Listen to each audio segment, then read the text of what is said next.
안녕하십니까. 문학채널 시치유 심리상담사 김종진입니다. 저는 가득이 심리상담센터에서 심리상담을 하고 있고요. 독서치료사, 신앙송가, 시인으로 활동하고 있습니다. 저는 언제부턴가 하얀 꽃을 좋아하게 됐는데요. 하얀 꽃에는 특별히 향기가 진한 것들이 많습니다. 꽃도 향기가 있고요. 아카시아꽃, 찔레꽃, 감귤꽃, 치자꽃 이런 꽃들이 굉장히 향기가 진하고요. 밭에서 나는 사과꽃, 백꽃 이런 꽃들은 은은한 향기를 품어주는데요. 6월 밭에서 흐드러지게 핀 하얀 꽃이 있습니다. 가끔 자줏빛도 보이는데요. 바로 감자꽃입니다. 여러분도 감자꽃을 많이 보셨을 텐데요. 오늘은 권태흥 선생님의 감자꽃 동시 들려드릴게요. 감자꽃, 권태흥. 자주꽃 핀 건 자주감자, 파보나마나 자주감자. 하얀 꽃 핀 건 하얀 감자, 파보나마나 하얀 감자. 시가 참 짧죠. 짧으면서도 그 안에 깊은 의미가 여러 가지 뜻이 응축이 되어 있습니다. 자주꽃 핀 건 자주감자라고 했고요. 하얀 꽃 핀 건 하얀 감자라고 했습니다. 파보나마나 그렇다고 했습니다. 누가 모릅니까? 그럼에도 불구하고 이 시가 감동적인 이유는 파보나마나 진실이고 진심이기 때문입니다. 이 동시는 식민지 체제에 항거하고 민족 정신을 일깨우는 의미가 들어 있습니다. 나는 나고 너는 너고 한국인은 한국인이고 일본인은 일본인입니다. 벽씨를 심으면 벼가 자라고 밀씨를 심으면 밀이 자라죠. 콩을 심으면 콩이 나고 팥 심으면 팥이 납니다. 아주 기본적인 당연함을 말하고 있습니다. 마늘을 심었는데 양파가 나거나 양파를 심었는데 마늘이 나거나 부추가 나거나 그러면은 황당하겠죠. 요즘엔 유전자 변이 이런 것도 있어서 그런 것이 가능하기도 합니다만 사람의 본질은 변하지 않는 것 같습니다. 시대적 배경이 없이 이 시를 읽어본다면 세상에 진리가 들어 있습니다. 본질이 들어 있죠. 그래서 이 시를 좋아하는 시인들이 많이 있습니다. 이 시를 추억으로 보면 감자를 캐서 한 수 쪄서 여러 사람끼리 둘러 앉아서 그 뜨거운 감자를 후후 불어서 먹는 그런 것도 떠오르고요. 저장해뒀던 감자를 겨울에 아궁이에 불로 구워서 이 입가에 까만 검둥이를 묻히면서 이렇게 먹는 추억도 있고, 감자 수제비를 만들어서 바깥에 나가서 텐마루에서 막 퍼먹던 그런 기억들도 납니다. 감자꽃이 활짝 피고 감자를 캘 때쯤 이렇게 감자를 찾게 되는 그 힘이 어릴 때 추억이나 그런 데 있는 것 같습니다. 이 시는 노래로도 불려집니다. 그리고 충주 탕금대에 가면은 시비가 있습니다. 시도 읽어보시고 노래도 불러보시고 여유 있으면 탕금대에도 한번 가보시는 건 어떨까요? 요즘엔 성상담도 많이 합니다. 생명의 전화로 전화를 걸어오시는 상담자분들은 생명이 위태롭거나 하는 경우도 있기는 있습니다만 그것보다는 오히려 성상담이나 대면하기 어려운 문제로 전화를 걸어오는 경우가 많습니다. 요즘에는 드러내놓고 말하기 불편한, 꺼내기 어려운 그런 상담이 늘어난 추세입니다. 문제를 해결을 위해서 자기를 찾고 본질을 알려는 사람들이 많아지는 좋은 현상입니다. 한 남성이 상담을 해왔습니다.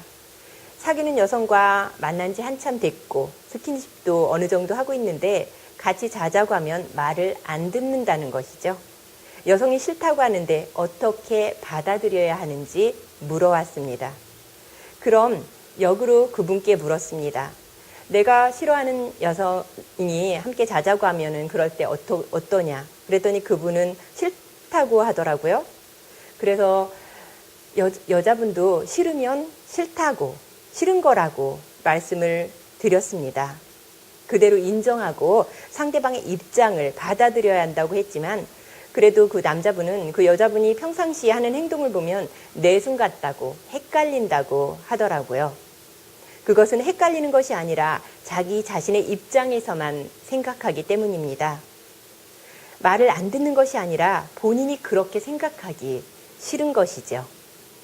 남성과 여성의 본질적인 문제가 다르고 사람마다 생각하는 것이 다 다르고 관점이 다르기 때문에 정답은 없습니다만 사고의 뒤틀림은 생각의 그르침은 인간의 기본적인 본질을 퇴색시키는 원인이 됩니다. 미국의 정신과 의사 윌리엄 글래스의 인간의 기본적인 욕구 5가지가 있습니다. 결혼의 기술이라는 책에서 나온 내용인데요. 우리를 강력하게 움직이는 힘은 기본적인 욕구에서 비롯된다고 했습니다. 이러한 인간의 기본적인 욕구는 생존의 욕구, 사랑의 욕구, 소속의 욕구, 힘의 욕구, 그리고 자유의 욕구, 즐거움의 욕구 5가지를 말하는데요. 인간의 기본적인 욕구들은 각 개인에 따라 독특하면 또 서로 갈등을 일으키기도 합니다. 우리는 자신의 욕구와 함께 그 사람의 본질을 이해하고 인정할 때 이상적인 관계를 오랫동안 지속해 나갈 수 있습니다. 본질을 이해하는 것이 평화롭고 자유롭게 사는 길입니다. 또한 바르게 사는 길입니다. 어떤 어머니가 그 어린 아들에게 물었습니다. 모든 사람의 몸에서 제일 중요한 부분이 무엇이냐고요.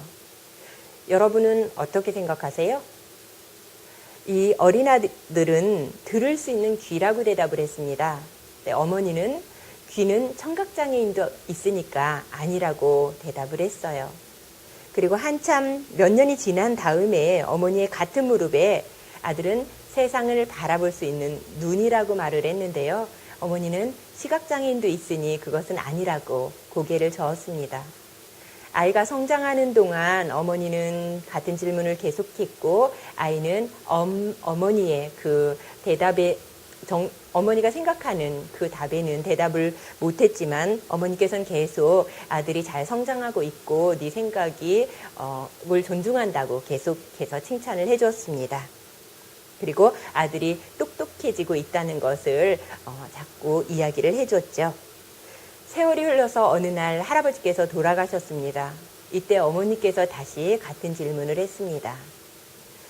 아이는 생각을 했지만 대답은 못했죠. 그때 아버지께서는 좀처럼 흘리지 않던 눈물을 흘리셨고 할아버지께 마지막 인사를 할 때가 되자 어머니는 또 물으면서 이것은 세상을 살아가는데 바르게 살지 아닐지를 결정하는 중요한 것이라고 말을 했습니다. 무엇일까요? 어머니께서는 모든 사람은 인생에서 기대어 울 수 있는 어깨가 필요하다고 했습니다. 어깨는 친구나 사랑하는 사람이 울 일이 있을 때, 힘들 때 기댈 수 있는 것이기 때문이라고요. 슬프고 힘들 때 다른 사람이 기댈 수 있는 어깨.